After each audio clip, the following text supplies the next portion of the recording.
প্রিয় ছাত্রছাত্রী এবং অভিভাবকরা, আজকে আমার এই ভিডিওটা একটু অন্য ধরনের।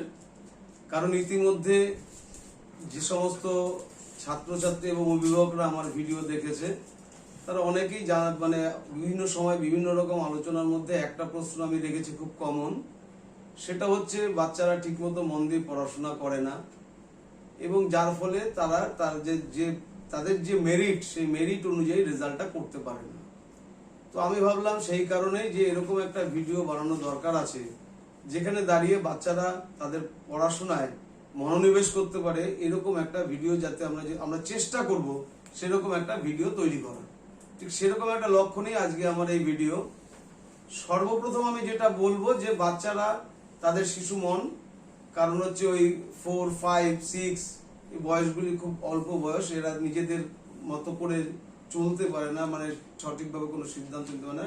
ম্যাক্সিমামটা নির্ভর করে হচ্ছে তার অভিভাবকের উপরে।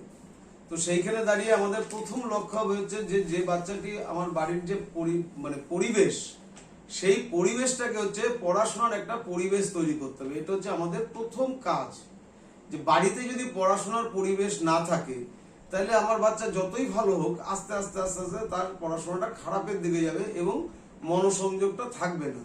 তো সেই কারণে আমি বলবো যে প্রত্যেক অভিভাবকের কাছে যে সবার আগে বাচ্চার যে পড়াশোনার যে পরিবেশ, সেই পরিবেশটা তাকে তৈরি করে দিতে হবে। এবং এরপরে যেটা একটা বড় ব্যাপার, সেটা হচ্ছে আমাদের একটা ধারণা হয়ে গেছে যে আমরা যদি কোনো শিক্ষকের কাছে দিয়ে দিই, 2টো শিক্ষক, 3টে শিক্ষক, এইভাবে করে যত বেশি শিক্ষক কাছে দেবো আমার বাচ্চা তাহলে তৈরি হয়ে যাবে। এই জায়গাটা কিন্তু সম্পূর্ণ ভুল। কারণ সব থেকে বড় শিক্ষক হচ্ছে পরিবারের পিতামাতা।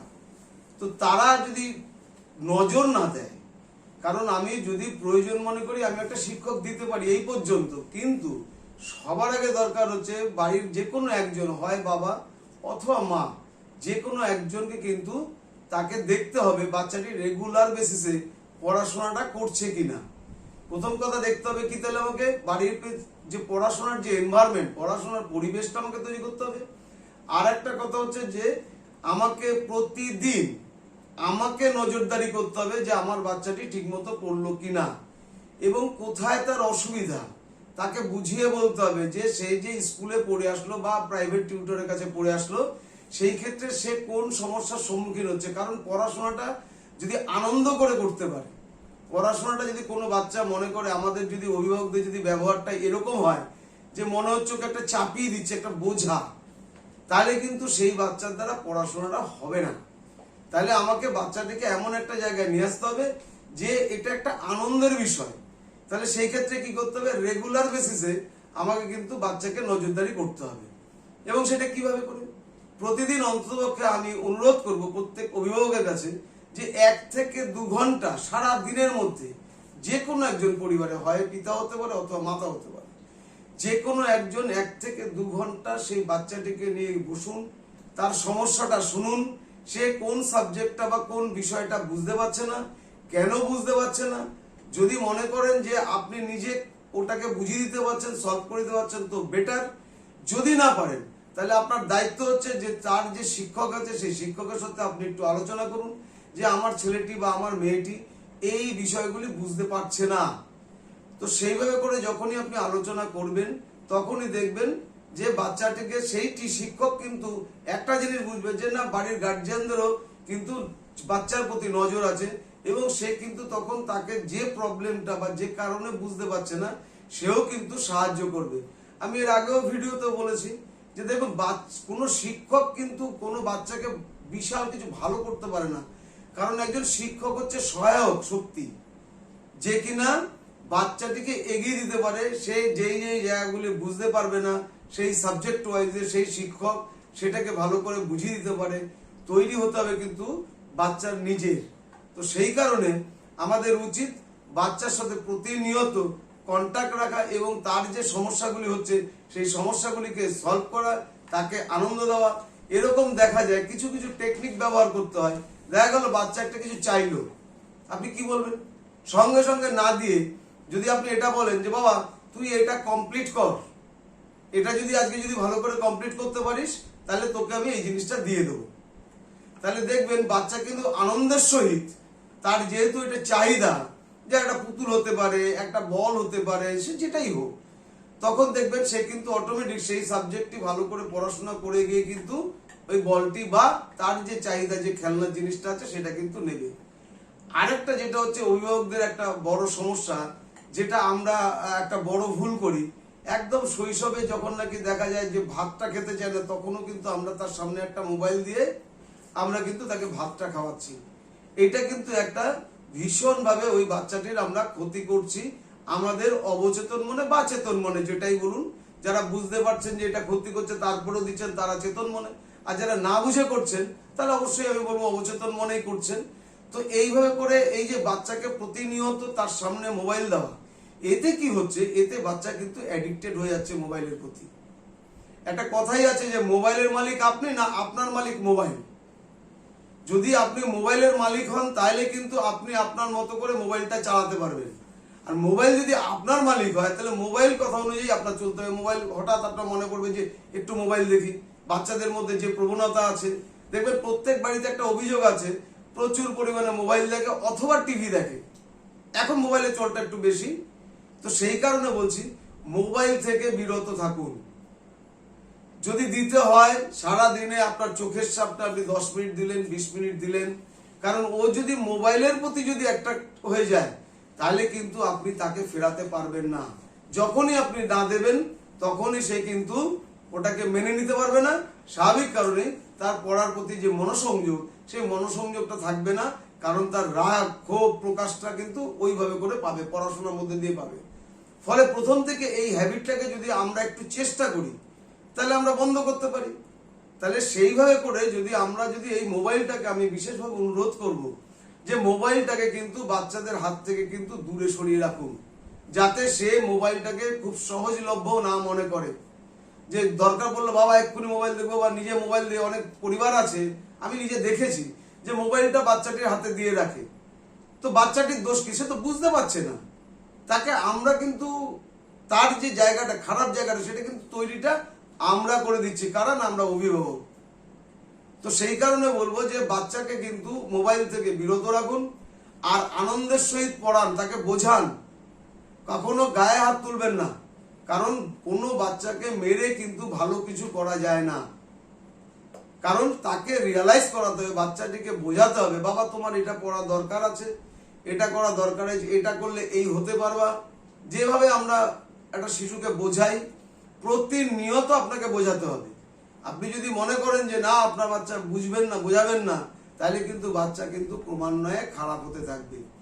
এরকম আমার বাচ্চা দেখা আছে, খুব ভালো রেজাল্ট করছে, হঠাৎ দেখা যাচ্ছে যে বাচ্চার কিন্তু পড়াশোনা আস্তে আস্তে আস্তে আস্তে রেজাল্টটা খারাপ হয়ে যাচ্ছে। তো এটার কারণটা কি? এর কারণ হচ্ছে প্রতিনিয়ত সে ডিটোরিয়েট করছে, প্রতিনিয়ত সে প্রতিদিন তার পড়ার যে ঘাটতি। কারণ পড়ার নিয়মটাই হচ্ছে রেগুলারের পড়াটা রেগুলার আপনাকে তৈরি করে দিতে হবে। ওই যে আমি বলেছি যে অভিভাবক যে কোনো একজন বাচ্চাকে অন্তত 1 থেকে 2 ঘন্টা সময় দিন, যে সময়টা তার কাছে কিন্তু একটা খুব বড় জায়গা তৈরি হয়ে যাবে।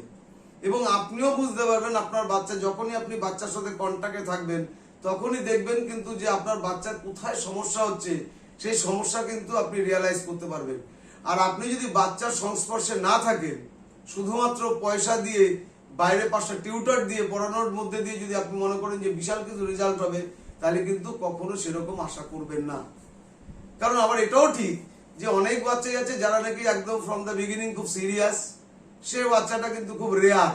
তা আমাকে জেনারেল ভাবে ধরতে গেলে কিন্তু আমাদের অভিভাবকদের কিন্তু একটা বড় ভূমিকা থাকে বাচ্চাটিকে সঠিকভাবে তার পড়াশোনার জায়গাটাকে দেওয়া। এবং ভালো শিক্ষক, যেটাকে আপনি মনে করবেন শিক্ষকের সাথে, আমি অন্তত বলি সবসময় যে আপনার যাকে ভালো মনে হবে, শুধুমাত্র পরিচিত একজনকে শিক্ষককে দিলেই কিন্তু হবে না। ভালো পড়ানোর একজন শিক্ষক আপনার যাকে মনে হবে সেরকম ভালো শিক্ষক দেখে দেবেন। রেগুলারের পড়াটা রেগুলার করিয়ে দেওয়ার চেষ্টা করবেন। যদি কোনো জায়গায় একদিন ঘাটতি পড়ে পরের দিন করানোর চেষ্টা করবেন, এবং রেগুলার অন্তত কিছু হ্যান্ডরাইটিং করান। তাইলে দেখবেন আপনার এই কয়টা জিনিস যদি আপনি মেনটেন করেন, তাহলে আমি বলবো যে আপনার বাচ্চা কিন্তু দেখবেন আস্তে আস্তে আস্তে আস্তে কিন্তু কোনো কারণে যদি রেজাল্ট খারাপও করে, আর প্রতিনিয়ত উৎসাহ দেবেন। শুধুমাত্র বকলে কিন্তু বাচ্চা খুব ভালো কিছু হবে তা না, সে কিন্তু আস্তে আস্তে মনমরা হয়ে যাবে যে আমি প্রতি ক্ষেত্রেই বকা খাচ্ছি। আমি এরকম দেখেছি যে 80 পেয়েছে 100-তে, তাতেও বকা, 70-এও বকা, 90 পেলে বলে 95 পেলি না কেন, তাতেও বকা। তো এটা করবেন না। যে 70 পেয়েছে তাকে টার্গেট দিন যে বাবা ঠিক আছে, খুব সুন্দর হয়েছে, তুমি এর পরের বছর আরেকটু ভালো করে করো। দেখো তুমি যদি ঠিক মতো পড়াশোনা করতে, আমি যেভাবে বলেছিলাম, তাহলে তুমি কিন্তু আজকে কিন্তু এই 70 বা 80 জায়গায় কিন্তু 80 বা 90 পেতে। তো সেই জায়গাটাকে ওকে যখনই আপনি উপলব্ধি করাতে পারবেন, দেখবেন আপনার বাচ্চা অটোমেটিক দেখবেন ভালো হচ্ছে। এবং একবার যখন ভালো হয়ে যাবে তখন কিন্তু সে তার রেজাল্টটাকে ধরে রাখার জন্য সে কিন্তু নিজেও একটা চেষ্টা করবে।